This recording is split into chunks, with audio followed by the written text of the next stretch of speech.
हरिशरणम पुण्यात्मा उत्कलमणि गोपबंधु विरचित धर्मपद। यह एक गाथा काव्य।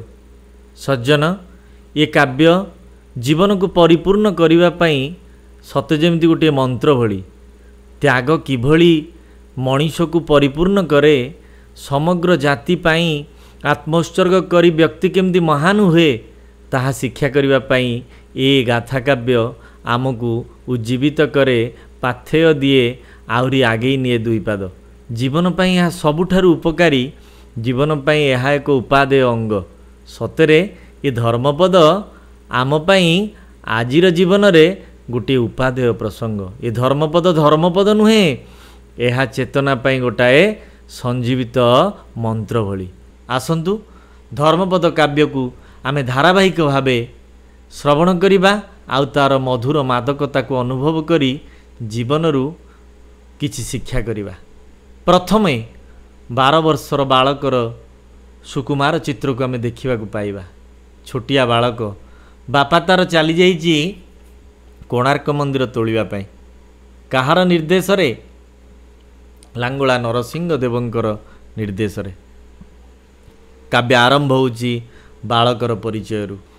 12 बरसर बालुत पुओ से बुद्धिमंत सुकुमार, देखी नहीं कि बा शुणी नहीं केबे किए से बापा ताहार। जननी कोଳରେ बढिछि भोଳରେ आ जनमु अति सुखे, मो बोली केबे माछिकी बोलिबा आनी नाही हेले मुखे। स्वामी विरह भूली छंती माता पुओ बदन नाई, देहरे टिकिए पड़ी गले धूली सही न पारंती चाही। शैशव कालू कूल कारीगरी शिखांती अति जतने, जहा देखे शुणे श्रुतिधर परी सबु से रखई मने। कौन कहउचंदी कवि? कहउचंदी 12 वर्षर बालक, 12 वर्षर बालुत पुओ, बुद्धि रे थिला अति विचक्षण, सुकुमार देखा अति सुंदर, किंतु से कौन देखी नहीं? तार बापार रूप को देखी नहीं।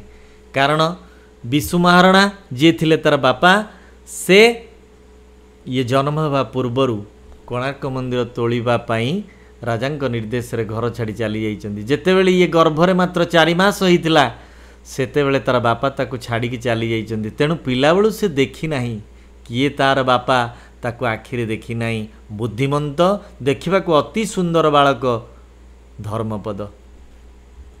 कौन कहउचंदी कवि? कहली जननी कोଳରେ से बढ़ीची भाव भोଳରେ अति खुशी रे, किंतु केबे भी तकराल करनी। मो माछिकी मो बोली कहिनी, निज मुहरे माछिकी मो बोली कहिनी। अर्थात से केबे तार बाल्य चपलतार दुष्टामी करिनी। कविंक मतरे एते सुकुमार थिला। स्वामी विरह रे एपटे माँ तार कौन करिची? बंची रही केवल तार एकमात्र पुत्र मुह को चाहिकी। पुओर मुह को चाह माँ बंची रही, कारण पुओ थिला ता पई एक कोईर बला। हाँ, देहरे जदि टिके धूली पड़ी जाए माँ सही पारेनी, पुओ को कोली निये, आदर बिंची दिए, झाड़ी दिए। शैशव कालरू माँ घरे थिबा पोथी पांचण देखई शिखेइची कारीगरी कूलर कला कुशलता को अति जत्नर सहित। हाँ, जहाँ को पुओ केमिति शुणिची, सते जेमती श्रुतिधर परी सबु से रखई मने। श्रुतिधर अर्थात कानरे शुणी जे धारण करिबारे सुयोग्य, अर्थात शुणी शुणी मन रखिबारे से थिला दक्ष। तेणु माँ कारीगर कुल विषय, कारीगरी विद्या विषय जहाँ किछि घरे तांकर पोथी थिला, सेही ज्ञान को जेतेबेले ता आगे देखांती बा शुणांती, से ताकू शुणी शुणी की सबु मने रखी चलीछि। कवि तापर कौन कहउचंती अति सुंदर भावरे? शिशु गण मेले दांड धूली खेले, करे केते नव सृष्टि। तोलई देउल गढ़ई अटाली, धन्य विचक्षण दृष्टि। देखी कारीगरी ताकुला चातुरी, आश्चर्य मणंती जने। कहंती आयुष थिले पिलाटी, हेब केते लोके जणे। पचारई पुओ जेबे शिल्प तत्व, कहंती माता उतरे। पढ़िले जानिबु सबुआरे धन पोथी अछि आम घरे। ପାଞ୍ଚ ବର୍ଷ ବେଳେ ଗ୍ରାମ ଚାଟଶାଳେ ଓଝା ଛୁଆଇଲେ ଖଡ଼ି ରେ ଚାହୁଁ ଚାହୁଁ ପୁଅ ଅଳ୍ପ ଦିନରେ ଗଲା ସବୁ ପାଠ ପଢ଼ି ଗୀତା ଭାଗବତ ପୁରାଣ ଚରିତ ହୋଇଲା ଅଭ୍ୟାସ ତାର ଦେବାଳୟ ତୋଳା ପୁଷ୍କରିଣୀ ଖୋଳା ହିସାବ ଯେତେ ପ୍ରକାର। ଆହା ଅତି ସୁନ୍ଦର ଭାବରେ କବି କହୁଛନ୍ତି ଶିଶୁଗଣରେ ଦାଣ୍ଡରେ ଖେଳିଲା ମାଙ୍କ ଠାରୁ ଶୁଣିଥିବା ସମସ୍ତ କାରିଗରୀ ତତ୍ତ୍ୱକୁ ଲଗେଇ ପିଲାମାନେ ଦାଣ୍ଡରେ ଯେମିତି ବାଲି ଖେଳନ୍ତି କାଠି କୁଟା ଦେଇ ଘର କରନ୍ତି ଇଏ ସେଇଭଳି ବାଲିରେ ପାହାଡ଼ ତୋଳିଲା ବାଲିରେ ଦେଉଳ ତୋଳିଲା ଅଟ୍ଟାଳିକା ତୋଳିଲା। ତାହାର ବିଚକ୍ଷଣ ଦୃଷ୍ଟିକୁ ତାର କୈଶୋର ବୟସରେ ସେ ଧୂଳି ମାଟିରେ ପ୍ରୟୋଗ କରିବାକୁ ଲାଗିଲା। କାରିଗର କୂଳର ଚାତୁରୀ ଦେଖିକିରି ସମସ୍ତ ଜନ ଆଶ୍ଚର୍ଯ୍ୟ ହେଲେ କହିଲେ ଏତେ ଛୋଟିଆ ପିଲା ଏତେ ସୁନ୍ଦର ଭାବରେ କେମିତି ସବୁ କରି ପକାଉଛି। ତାର ସତେ ଯେମିତି ତାର ଜ୍ଞାନକୁ ସିଏ ବାହାରେ ଉତ୍ତାରିଲା ପ୍ରତ୍ୟକ୍ଷ ଭାବେ ପ୍ରାକ୍ଟିକାଲ କରିବାକୁ ଲାଗିଲା। ଦାଣ୍ଡରେ ପିଲାଟି ଯାହା ଶୁଣିଥିଲା ଘରେ ଯାହା ଶୁଣିଥିଲା ଦାଣ୍ଡରେ ବାଲି ଗୋଡ଼ି ମାଟିରେ ତାକୁ ପ୍ରତ୍ୟକ୍ଷ ଭାବରେ କାର୍ଯ୍ୟକାରୀ କରିବାକୁ ଲାଗିଲା। ସମସ୍ତେ ଆଶ୍ଚର୍ଯ୍ୟରେ ଚକିତ ହେଲେ କହିଲେ ଇଏ ଯଦି ଆହୁରି ବଡ଼ ହେବ ନିଶ୍ଚିତ ଅନେକଙ୍କ ଭିତରେ ଜଣେ ହେବ ଅର୍ଥାତ୍ କାରିଗର କୂଳରେ ଆମ ଏ କାରିଗର ଗହଣରେ ନିଜର ସୁନାମକୁ ବ୍ୟକ୍ତ କରିବ ନିଶ୍ଚିତ। ଦିନେ ମାଆକୁ ପଚାରିଲା ପୁଅ ପଚାର ଏଇ ପୁଅ ଯେବେ ଶିଳ୍ପ ତତ୍ତ୍ୱ କହନ୍ତି ମାତା ଉତ୍ତରେ। ମାଆଙ୍କୁ ପଚାରିଲା ଏ ଶିଳ୍ପ ତତ୍ତ୍ୱ କେମିତି ମା କଳା କୌଶଳ ଗୁଡ଼ାକ କେମିତି ମନ୍ଦିର ତୋଳା ହୁଏ କେମିତି ଦେଉଳ ତୋଳା ହୁଏ କେମିତି ପୋଖରୀ ଖୋଳା ହୁଏ ଏ ବାଟ ମୋତେ ଟିକେ ବତାନ୍ତନି ମା। ମା ଦେଖେଇ ଦେଲେ ପଢ଼ିଲେ ଜାଣିବୁ ସବୁ ଆରେଧନ ପୋଥି ଅଛି ଆମ ଘରେ। ଶିଳ୍ପୀ କୂଳ ନା ଘରେ ଶିଳ୍ପ ତତ୍ତ୍ୱ ବିଷୟରେ ପୋଥି ଅନେକ ରହିଛି। ମା କହିଲେ ତୁ ଯଦି ପାଠ ପଢ଼ିପାରିବୁ ଅକ୍ଷର ପଢ଼ିପାରିବୁ ଆଗକୁ ନିଶ୍ଚିତ ଜାଣିପାରିବୁ ଆମ ଘରେ ସବୁ ପୋଥି ରହିଛି। ପିଲାଟି ଆହୁରି ଉତ୍ସାହିତ ହେଲା ପଢ଼ିଲେ ଜାଣିବୁ ସବୁ ଆରେଧନ ପୋଥି ଅଛି ଆମ ଘରେ। 5 ବର୍ଷ ବେଳେ ଗ୍ରାମ ଚାଟଶାଳେ ଓଝା ଛୁଆଇଲେ ଖଡ଼ି। ଓଝା ସେ ସମୟର ଗ୍ରାମ ଚାହାଳିରେ ପଢ଼ଉଥିବା ଗୁରୁମାନଙ୍କୁ ଓଝା ବୋଲି କୁହାଯାଏ। ଓଝା କ'ଣ କଲେ ନା ଖଡ଼ି ଛୁଆଇଲେ ଅର୍ଥାତ୍ ବ୍ରହ୍ମା ବିଷ୍ଣୁ ମହେଶ୍ୱର ଘୋଷିକିରି ପୁଅ କିଛି ଲେଖିବା ପଢ଼ିବା କାମ ଆରମ୍ଭ କଲା। ବିଚକ୍ଷଣତା ଏତେ ଥିଲା ଧୀଷଣ ଶକ୍ତି ଏତେ ଥିଲା ଅଧ୍ୟୟନର ଲାଳସା ଆକାଂକ୍ଷା ଏତେ ଥିଲା ଜ୍ଞାନ ଗ୍ରହଣ କରିବାର ଆଗ୍ରହ ଏତେ ଥିଲା ଯେ ଚାହୁଁ ଚାହୁଁ ପୁଅ ଅଳ୍ପ ଦିନରେ ସବୁ ପାଠ ପଢ଼ି ମୁଖସ୍ଥ କରିଦେଲା। ତା ସହିତ ଗୀତା ଭାଗବତ ପୁରାଣ ଯାହା କିଛି ଦୃଷ୍ଟିକି ଆସିଲା ସବୁ ତାକୁ ଅଭ୍ୟାସ କରି ଆୟତ୍ତ କରିବାକୁ ଲାଗିଲା। ଦେବାଳୟ କେମିତି କରାଯାଏ ପୁଷ୍କରିଣୀ କେମିତି ଖୋଳାଯାଏ ଶିଳ୍ପ ତତ୍ତ୍ୱ ଘରେ ଥିବା ପୋଥିରୁ ପଢ଼ି ଜାଣିବାକୁ ପାଇଲା। ସବୁ ପ୍ରକାର ହିସାବକୁ ନିଜେ ଆୟତ୍ତ କରି ଖୁବ୍ କମ୍ ବୟସରେ ଧରମାତାକୁ ନିଜ ଅନ୍ତରରେ ସଜେଇ ରଖିଲା ସତେ ଯେମିତି ୟାକୁ ମନ୍ତ୍ର ଭଳି ସେ ଘୋଷି ଚାଲିଲା। ତାପରେ କବି କ'ଣ କହୁଛନ୍ତି କହିଲେ ସଙ୍ଗ ଚାଟ କେତେ ସହି ନ ପାରନ୍ତି ଆନେ କରନ୍ତି ଆଦର ସମସ୍ତଙ୍କ ଠାରେ ସମସ୍ନେହ ତାର ନାହିଁ କେହି ପରାପର ଚାହାଳିରୁ ଆସି ଘରେ ଶିଳ୍ପଶାସ୍ତ୍ର ପଢ଼େ କରି ଏକଲୟ କାଠ ପାଷାଣରେ ଗଢ଼ଇ ମୂରତି କେତେ ରଥ ଦେବାଳୟ।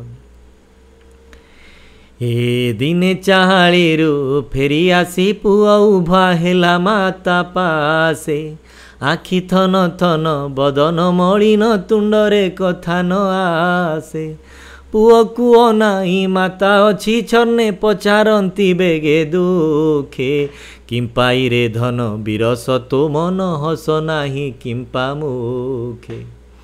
ଅତି ଚମତ୍କାର ଭାବେ କବି କହୁଛନ୍ତି କ'ଣ ସଙ୍ଗ ଚାଟ କେତେ ସହି ନ ପାରନ୍ତି। ଇଏ ସଂସାରର ଗୋଟେ ବିଚିତ୍ରତା ଆମେ ଏଠୁ ଶିଖିବା ଦରକାର ଆମ ଜୀବନରେ। କ'ଣ ନାଇଁ ସଂସାର ଏମିତି ସଜ୍ଜନ ଆପଣ ଯଦି ଟିକିଏ ଆଗକୁ ମାଡ଼ିବେ ଆପଣଙ୍କ ପାଖ ଆଖ ଲୋକ ଆପଣଙ୍କୁ ଆଉ ସହିପାରିବେନି। ପରର ସ୍ତ୍ରୀ ଦେଖି ସହି ନ ପାରିବାର କଥା ଇଏ କେଉଁ ଆବାହମାନ କାଳରୁ ଆମ ସମାଜରେ ଚଳି ଆସିଛି। ଆଜି ଛୋଟ ପିଲା କେତୋଟି ଏକାଠି ଚାହାଳରେ ପାଠ ପଢ଼ୁଛନ୍ତି ତା ଭିତରେ ଅଛି ସୁଜ୍ଞ ପ୍ରାଜ୍ଞ ଧୀ ସମ୍ପନ୍ନ ଧର୍ମପଦ। ସିଏ ଯେତେବେଳେ ଭଲ ପାଠ ପଢ଼ୁଛି ଶିଳ୍ପକୂଳର ଚାତୁରୀକୁ ବାହାରେ ପ୍ରଦର୍ଶନ କରୁଛି ଅଲଗା ଚାଟମାନେ ସାଙ୍ଗସାଥିମାନେ ଆଉ ସହିପାରୁନାହାନ୍ତି। ଆରମ୍ଭ ହୋଇଛି ବିରୋଧର ସମ୍ମୁଖୀନ କାହାକୁ ନା ଧର୍ମପଦକୁ। ସମସ୍ତଙ୍କଠାରେ କିନ୍ତୁ ଧର୍ମପଦର ସ୍ନେହ ସମାନ ରହିଛି। କାହାକୁ ପର ଅପର ଅର୍ଥାତ୍ କାହାକୁ ପର ନିଜର ପାତର ଅନ୍ତର ଭାବ ତା ଭିତରେ ନାହିଁ। ଦିନେ ଚାହାଳିରୁ ଆସି ଘରେ ଶିଳ୍ପଶାସ୍ତ୍ରକୁ କାଢ଼ି ଗଢ଼ି ବସିଛି ଅନେକ ପ୍ରକାର କାଠ ଆଉ ପାଷାଣରେ ମୂର୍ତ୍ତି, ରଥ, ଦେବାଳୟ।